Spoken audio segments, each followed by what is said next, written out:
ஆட்டிசத்தால் பாதிக்கப்பட்டுள்ள குழந்தைகளை சுற்றி இருப்பவர்கள் ஒதுக்கி வைக்காமல் அவர்களை ஊக்குவிக்க வேண்டும் என நடிகை கௌதமி கோவையில் தெரிவித்துள்ளார். கோவை புரூக்ஃபீல்ட்ஸ் வணிக வளாகத்தில் ஆட்டிசம் குழந்தைகளை மேம்படுத்தும் விதமாக தர்டை அமைப்பின் சார்பில் விழிப்புணர்வு காணொலி வெளியீட்டு நிகழ்ச்சி நடைபெற்றது. இதில் நடிகை கௌதமி சிறப்பு விருந்தினராக கலந்து கொண்டு இந்த காணொலியை வெளியிட்டார். முன்னதாக சிறப்பு குழந்தைகள் தங்களது பெற்றோர்களுடன் நடனமாடியும் ராம்பாக் செய்தும் அசத்தினர்.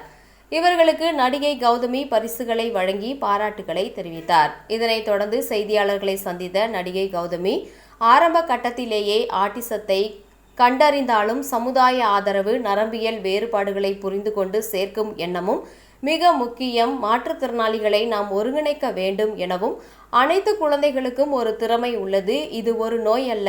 இந்த குழந்தைகளை ஒதுக்கி வைக்க தேவையில்லை. ஆட்டிசம் குழந்தைகளை கண்டறிந்து அவர்களுக்கு தேவையான புத்துணர்வை அளிக்க வேண்டும். ஆட்டிசத்தால் பாதிக்கப்பட்ட குழந்தைகளை மேம்படுத்த ஆசிரியர்கள் பலர் தங்களது வாழ்க்கையை அர்ப்பணித்துள்ளனர். நான் புற்றுநோயால் பாதிக்கப்பட்டேன். இந்த நோய் குணப்படுத்தக்கூடிய ஒரு நோய். 20 வருடமாக விடாமுயற்சியால் புற்றுநோய் பாதிக்கப்பட்டவர்களுக்கு ஒரு தைரியத்தையும் விழிப்புணர்வையும் கொடுத்துள்ளோம். ஒரு குழந்தை ஆட்டிசத்தால் பாதிக்கப்பட்டால் சுற்றி இருக்கக்கூடிய குடும்பங்கள் அந்த குழந்தையை ஊக்குவிக்க வேண்டும் என தெரிவித்தார்.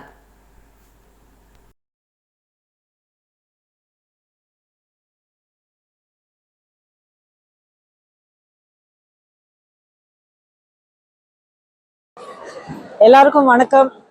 இன்னைக்கு கோயம்புத்தூர் வந்து மக்கள் எல்லாரும் சந்திக்கிற இந்த வாய்ப்பு கிடைச்சதுக்கு உண்மையிலே நான் ரொம்ப கொடுத்து வச்சிருக்கேன். ஏன்னா பல காரணங்களுக்காக நிகழ்ச்சிகள் நடத்தப்படும். நிறைய நிகழ்ச்சிகளுக்கு நானும் அட்டென்ட் பண்ணியிருக்கேன், இன்னும் நிறைய அட்டென்ட் பண்ணுவேன். ஆனால் இப்படிப்பட்ட நிகழ்ச்சிகள் ரொம்ப ரேராக இருக்கு. இந்த மாதிரி நிகழ்ச்சிகள் ரேராக நடக்கிறதுக்கு எனக்கு வருத்தமாக இருக்கு. ஏன்னா அடிக்கடி நடக்கணும், நிறைய இடங்கள்ல நடக்கணும், நிறைய பேருக்கு ரீச் ஆகிற மாதிரி நடக்கணும். ஆனால் இன்னைக்கு இந்த நிகழ்ச்சியை நடத்துகிறாங்க அப்படிங்கிறதுல நான் ரொம்ப சந்தோஷப்படுறேன். முதல்ல எனக்கு நான் மனசார வாழ்த்து தெரிவிக்க விரும்புகிறவங்க Mrs Saranya Rangarajan and madam Vanitha Rangarajan. இவங்க 2 பேருமே கோயம்புத்தூரில் மட்டும் இல்லாமல் ஒரு ஒரு பெரிய ரேடியஸில் நிறைய பேருடைய வாழ்க்கையை டச் பண்ணி பல விதத்தில் அவங்க உதவி பண்ணியிருக்காங்க. ஒரு வாழ்க்கையை நிறைய பேருக்கு, நிறைய குடும்பங்களுக்கு அமைச்சு கொடுத்துருக்காங்க. சுருக்கமாக சொல்ல போனால் இன்னைக்கு நம்ம இங்கே கேதர் பண்ணியிருக்கிறது ஆட்டிசம் அப்படிங்கிற ஒரு கண்டிஷன் பற்றி பேசுறதுக்கு. அதாவது குழந்தைங்க மட்டும் இல்லை, குழந்தைங்களா நம்ம எல்லாரும் வாழ்க்கை ஆரம்பிக்கிறதுனால குழந்தைங்கள பற்றி பேசுவோம். எல்லா குழந்தையும் ஸ்பெஷல். எல்லா குழந்தைக்குள்ளேயும் ஒரு மேஜிக் இருக்கு, எல்லா குழந்தைக்குள்ளேயும் ஒரு திறமை இருக்கு. ஆனா அந்த ஸ்பெஷாலிட்டி, அந்த திறமை அப்படிங்கிறது ஒவ்வொரு குழந்தையும் வேற வேற மாதிரி இருக்கும். ஒரு சில குழந்தைங்களுக்கு ஒரு நியூரோ டைவர்ஜென்ட் குவாலிட்டி ஒன்று இருக்கும். அதாவது அவங்களுடைய மனசும் அவங்களுடைய ஆலோசனையும் அவங்களுடைய மன வளர்ச்சியும் உடல் வளர்ச்சியும் டிப்பிக்கலாக இல்லாமல் கொஞ்சம் வேறுபட்டு இருக்கும்.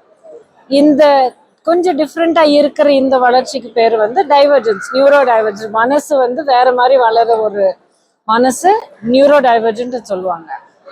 இது ஒரு பெரிய நோயோ இல்லை, நம்ம அது ஒரு ஸ்டிக்மாவா எடுத்துக்கிட்டு அவங்கள ஒதுக்கி வைக்கிறதோ இல்லை, என்னன்னு புரியாம அவங்களுக்கு ஒரு சில லேபர்ஸ் ஒட்டி வைக்கிறதுக்கோ இந்த மாதிரி பண்றதுக்கான ஒரு தேவையே இல்லை.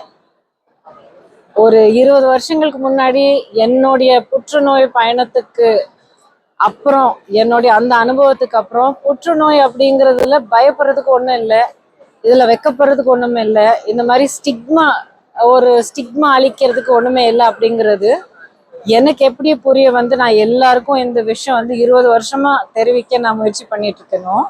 அதே மாதிரி ஒரு மாறுபட்ட மன வளர்ச்சியும் ஒரு கொஞ்சம் வித்தியாசமா வளர்ந்துட்டு இருக்கிற குழந்தைங்கள இந்த மாதிரி ஒரு ஸ்டிக்மா போடுறதுலையோ இல்லை ஒரு சில பேர்களால அவங்கள ஒதுக்கி வைக்கிறதுலையோ அப்படி பண்ண வேண்டிய அவசியம் இல்லை. அந்த மாதிரி பண்றதுல ஒரு நியாயமும் இல்லை. இந்த ஆட்டிசம் அப்படிங்கிறது என்ன, அது எப்படி டயக்னோஸ் பண்ணணும், டயக்னோஸ் பண்ண பிறகு அது எந்த ஸ்டேஜ்ல இருக்கு, எந்த ஸ்டேஜ்ல இருக்கிற ஆட்டிசமுக்கு எந்த மாதிரியான ஒரு ட்ரீட்மெண்ட் பண்ணலாம், ரொம்ப சீக்கிரமா மறுபடியும் புற்றுநோய் மாதிரி ரொம்ப சீக்கிரமா கண்டுபிடிச்சா நல்லபடியா குணமாக்கி நல்லபடியா ட்ரைனிங் கொடுத்து முழுமையான வாழ்க்கை வாழ்றதுக்கு அத்தனை முயற்சி நம்ம பண்ணலாம். அப்படிப்பட்ட ஒரு ஸ்பெஷலைஸ்ட் ட்ரைனிங் அந்த மாதிரி குழந்தைங்களும் குடும்பங்களோ தேர்ந்து போய் கண்டுபிடிச்சு அவங்களுக்கு இந்த மாதிரி ஒரு சப்போர்ட் கொடுக்குறவங்க தான் மிஸ்ஸஸ் சரண்யா பண்ணிட்டு இருக்காங்க. தேர்ட் ஐ சென்டர் அப்படிங்கிற ஒரு நிறுவனத்து மூலியமா பண்ணிட்டு இருக்காங்க. அவங்களுடைய இந்த உழைப்புக்கும் அவங்களுடைய இந்த இது மனிதர்கள் மேல இருக்கிற ஒரு பாசம் தான் நான் சொல்வேன். அவங்களுக்கு முதல்ல என்னுடைய பாராட்டுகள். அண்ட் அவங்களுடைய இந்த பணிகளுக்கு என் சார்பில் ஒரு சின்ன சப்போர்ட் கொடுத்துட்டு இது பற்றின ஒரு தகவல் நிறைய பேருக்கு நம்ம கொண்டு போய் ரீச் பண்ணா, இதில் ஆக்சுவலி சொல்ல போனால் இத்தனை மைக்ஸ் இருக்கு, இத்தனை பேர் நீங்கள் ஊடகத்திலேருந்து வந்திருக்கீங்க, பத்திரிகை நண்பர்கள் இருக்கீங்க, இது மக்கள்கிட்ட கொண்டு போய் எத்தனையோ குழந்தைங்களுடைய வாழ்க்கை மட்டும் இல்லை எத்தனையோ குடும்பங்களை வந்து காப்பாற்றக்கூடிய ஒரு சக்தி உங்க கையில இருக்கு.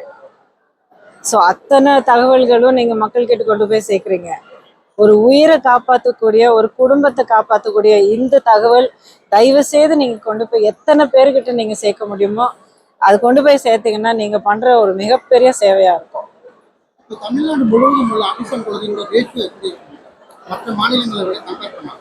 உலக அளவுல பார்த்தா 36 குழந்தைங்கள ஒரு குழந்தை ஆட்டிசமோட டயக்னைஸ் பண்றாங்க. ஆமா.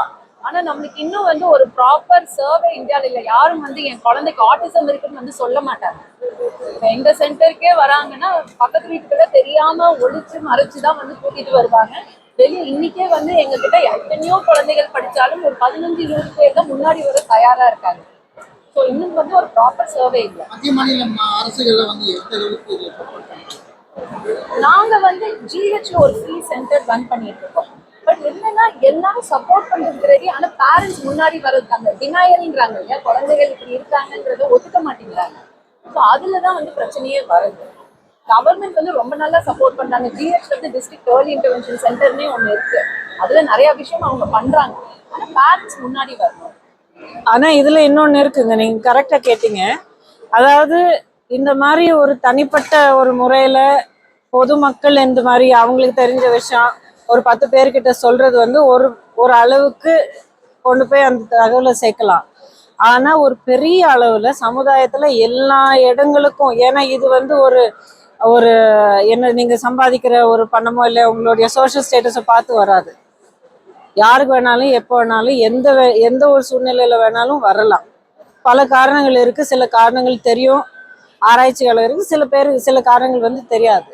அப்படி இருக்கும்போது சமுதாயத்தினுடைய ஒவ்வொரு பாகத்துக்கும் கொண்டு போய் அந்த தகவல் அந்த விழிப்புணர்வு கொண்டு போய் சேர்க்க வேண்டிய கடமை கண்டிப்பா அரசாங்கத்து கையில இருக்கு. இப்போ பேரண்ட்ஸ் குழந்தைகளை கவனிக்கிறதுக்காக இந்த எக்ஸ்ட்ரா டீச்சர்ஸ் எல்லாம் வர்றதுக்கான எவ்வளவு இருக்கு? எனக்கு அவங்கள வந்து கண்டிப்பா நான் இதுக்கு ப்ராப்பர் ஆன்சர் கொடுக்க சொல்றேன். எனக்கு தெரிஞ்ச வரைக்கும் இந்த மாதிரி ஒரு துறையில ஸ்பெஷல் ட்ரைனிங் எடுத்துட்டு அவங்களுடைய வாழ்க்கையை இந்த ஃபீல்டுக்கு அர்ப்பணிச்ச எத்தனையோ பேர் டீச்சர்ஸ் வந்து நான் சந்திச்சிருக்கேன். அதாவது என் கூட படிச்ச என்னோட கிளாஸ்மேட்ஸ் கூட எத்தனையோ பேர் இந்த ஃபீல்டுக்கு வந்திருக்காங்க. ஆனா இருக்கிற சிச்சுவேஷனுக்கும் இருக்கிற சூழ்நிலைக்கும் தேவையான டீச்சர்ஸுக்கும் இன்னும் அந்த ஒரு மேட்ச் ஆகலை. இன்னும் நிறைய பேர் வர வேண்டிய இருக்கு. ஸோ அதுக்கும் ஒரு ஊக்கம் வேணும், அதுக்கும் ஒரு விழிப்புணர்வு வேணும். அதாவது டீச்சிங்ல இந்த மாதிரி ஒரு துறையை நீங்க எடுத்துக்கிட்டா உங்களுக்கு இந்த மாதிரி ஒரு கரியர் ஆப்ஷன்ஸ் இருக்கு அப்படிங்கிறது டீச்சர்ஸுக்கும் இல்லை ஒரு அந்த ட்ரைனிங் எடுக்க போறவங்களுக்கும் அந்த மாதிரி ஒரு நம்பிக்கையும் கொடுக்கணும். இப்போ லாஸ்ட் டைம் நீங்க சொன்னீங்க புற்றுநோய் வந்து 20 வருஷமா கஷ்டப்பட்ட மறுபடியும் நான் கியூர் ஆகிட்டேன். அதை பத்தி சொல்லுங்க. இப்போ புற்றுநோயால நிறைய பேர் பயந்து அப்படியே நிறைய பேர் போறதில்லை, இப்போ இறந்து போயிடுவோம் அப்படிங்கிற மாதிரி. இல்லைங்க, நான் ஒரு விஷயத்துக்கு நான் ஏற்காக சந்தோஷப்படுறேன்னா 20 வருஷத்துக்கு முன்னாடி நான் அந்த புற்றுநோய் விழிப்புணர்வு அந்த பணிகள் ஆரம்பிக்கும் போது நீங்க சொல்றது கரெக்ட் தான். புற்றுநோய் கேன்சர் அப்படிங்கிற வார்த்தையை யாரும் சொல்ல மாட்டாங்க. உங்களுக்கு அந்த ப்ராப்ளம் இருக்குங்களா, அந்த ப்ராப்ளம் சரியாயிடுச்சுங்க, அந்த வார்த்தையே வராது வாயில. இன்னைக்கு எல்லாரும் சொல்றாங்க, அது உண்மை அப்படிங்கிறது எல்லாரும் ஒத்துக்கிட்டாங்க. ட்ரீட்மெண்ட்டுக்காக வர்றாங்க, அதாவது ஸ்கிரீனிங்காக வர்றாங்க. எனக்கு இந்த மாதிரி ஒரு சிம்டம் இருக்கு, நான் வந்து டெஸ்ட் எடுத்துக்கவா அப்படிங்கிற அளவுக்கு தைரியமா வர்றாங்க. இப்போ நாங்க 20 வருஷமா விடாமுயற்சியா இந்த மாதிரி பண்ணி இந்த அளவுக்கு ஒரு ஓப்பன்னஸும் ஒரு தைரியத்தை நம்ம கொண்டு வந்திருக்கோம்.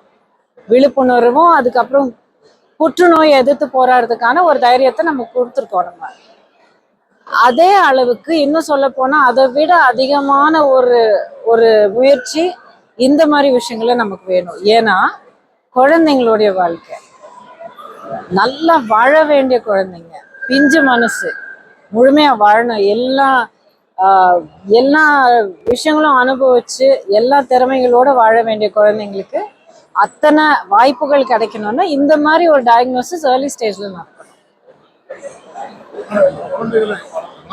சத்தமா கேட்டுருங்க.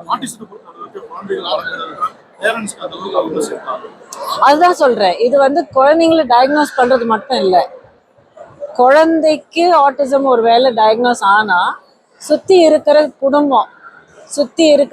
குடும்பம் மட்டும் இல்லை, அதுக்கு அடுத்த கட்டம் சொந்தக்காரங்க, பக்கத்து வீட்டுக்காரங்க, அந்த குழந்தை வாழ்ந்துட்டு இருக்கிற அந்த சூழ்நிலை எல்லாருக்கும் ஒரு விழிப்புணர்வு வேணும். குழந்தைங்களை வந்து எப்படி நடத்துக்கணும், அந்த குழந்தைக்கு வந்து அந்த அளவு டயக்னோஸ் ஆயிருக்குன்னா அந்த குழந்தைங்களோட இந்த வயசுக்கு என்ன திறமைகள் இருக்கு, நம்ம எதுல உதவி பண்ணணும், எதுல வந்து நம்ம என்கரேஜ் பண்ணணும். ஸோ அந்த மாதிரி ஒரு அவேர்னஸ் கண்டிப்பா பெரியவங்களுக்கு வேணும்.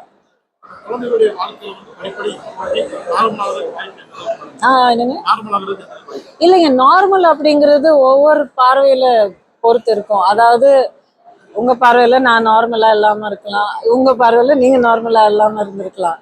சரி, நார்மலுங்கிற பேச்சுக்கே நம்ம வர வேண்டாம். நார்மல் அப்படிங்கிறது ஒவ்வொரு வாழ்க்கையில ஒவ்வொருத்தருடைய திறமையை பொறுத்து இருக்கும். ஸோ ஒவ்வொரு மனநிலை இருக்கிற குழந்தைங்க ஒவ்வொரு வளர்ச்சி படி ஏறுற அந்த ஒரு வேகம் இருக்கு இல்லைங்களா, ஒவ்வொரு குழந்தைக்கும் ஒவ்வொரு மாதிரி இருக்கும்.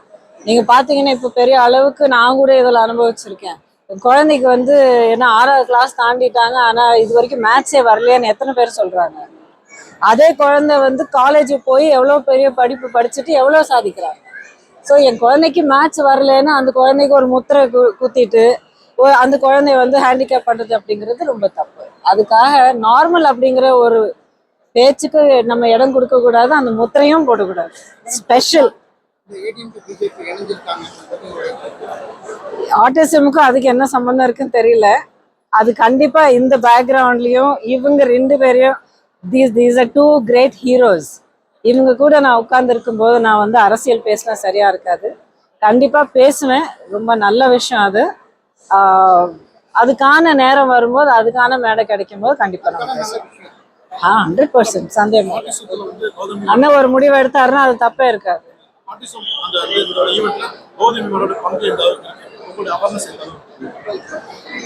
நான் சொல்லலாமா? ஸோ ஒரு நோன் பர்சன் மூலியமா இவங்க ஆக்சுவலி என்னை அப்ரோச் பண்ணாங்க, இந்த மாதிரி நிகழ்ச்சி பண்றோம், நீங்க அதுல பங்கெடுத்துக்க முடியுமா அப்படின்னு கேட்டதுக்கு நான் அவங்கள பத்தி கேட்டேன். என்னென்ன பண்றீங்க, உங்களுடைய பேக்ரவுண்ட் என்ன, எத்தனை வருஷமா அது பண்ணி எல்லாமே கேட்ட பிறகு சரி அடுத்த எப்படி கொண்டு போகலாம் அப்படின்னு அவங்க கேட்கும்போது நான் அவங்க கிட்ட ஒரே ஒரு வேண்டுகோள் வச்சேன். அதாவது அவங்க இத்தனை வருஷமா இதே ஃபீல்ட்ல வேலை செஞ்சு அவ்வளோ வந்து சாதனைகளை அவங்க படிச்சிருக்காங்க. அது மட்டும் இல்லாம அவ்வளோ அவங்க தெரிஞ்சிருக்காங்க, அவங்களுடைய ஓன் ஆராய்ச்சி அவ்வளோ இருக்கும். அந்த அனுபவம் வந்து எத்தனையோ குடும்பங்களுக்கு போய் காப்பாற்றலாம், எத்தனையோ குழந்தைங்களை வந்து அவங்க டயக்னோஸ் பண்ணலாம், கண்டுபிடிக்கலாம், அவங்க வாழ்க்கையை வந்து நல்லபடியாக கொண்டு வரலாம். ஸோ உங்களுடைய எக்ஸ்பர்டீஸும் என்னுடைய என்ன சொல்றது, இந்த உழைப்புன்னு வைங்களேன், பேரு ரெக்கக்னேஷன் அதெல்லாம் இன்னொரு பார்க்கலாம். என்னுடைய இந்த உழைப்பும் நம்ம 2 பேரும் சேர்ந்து ஒரு மாநிலம் முழுக்க எல்லாம் எடுத்து கொண்டு போகக்கூடிய அளவுக்கு ஒரு விழிப்புணர்வு ப்ரோக்ராம் நம்ம பண்ணலாம் அப்படிங்கிறது நம்ம இப்போ செய்ய போறோம் சேர்ந்து. ப்ளீஸ் அதை பத்தி சொல்லுங்க. மேம் வந்து சொன்னாங்க இந்த மாதிரி, நான் பேசும்போது ஏன்னா நான் சர்ப்ரைஸ் ஆயிட்டேன், அவங்க வந்து கண்டிப்பா வருவேன்னாங்க. அண்ட் அவங்க கொடுத்த ஒரு வீடியோ பைட்டும் பார்த்தோம்னா அவ்வளவு இன்ஃபர்மேஷன் அவங்களுக்கு வந்து அதை பத்தி தெரிஞ்சிருந்தது, ஆட்டிசம் பத்தி நீட் ஃபார் அவேர்னஸ் எல்லாமே தெரிஞ்சிருந்தது. ஸோ அவங்க சொன்னது ஒரே விஷயம்தான், ஏன்னா ஆல்ரெடி நாங்கள் வந்து கோபிச்செட்டிப்பாளையம், கோயம்புத்தூர், பொள்ளாச்சி இந்த ஏரியாவில் வந்து நிறைய அவேர்னஸ் ஈவெண்ட்ஸ் பண்ணிட்டு இருக்கோம். ஸோ அவங்க சொல்றது செகண்ட் டயர்ஸ் வில்லேஜஸ் அண்ட் டவுன்ஸ்ல வந்து நம்ம இன்னும் அவேர்னஸ் கொண்டு வரணும், இன்னும் இந்த மாதிரி சென்டர்ஸ் வந்து அங்கேயும் ஓப்பன் பண்ணணும்ன்றது அவங்களோட ஆசை. ஸோ நாங்கள் முடிவு பண்ணோம் 2 பேரும் சேர்ந்து, ஏன்னா எங்களுக்கும் அதுதான் ஆசை. பட் இவங்க சேரும் போது இன்னும் நிறைய பேர்த்த வந்து எங்களால் ரீச் பண்ண முடியும். Okay, thank you madam.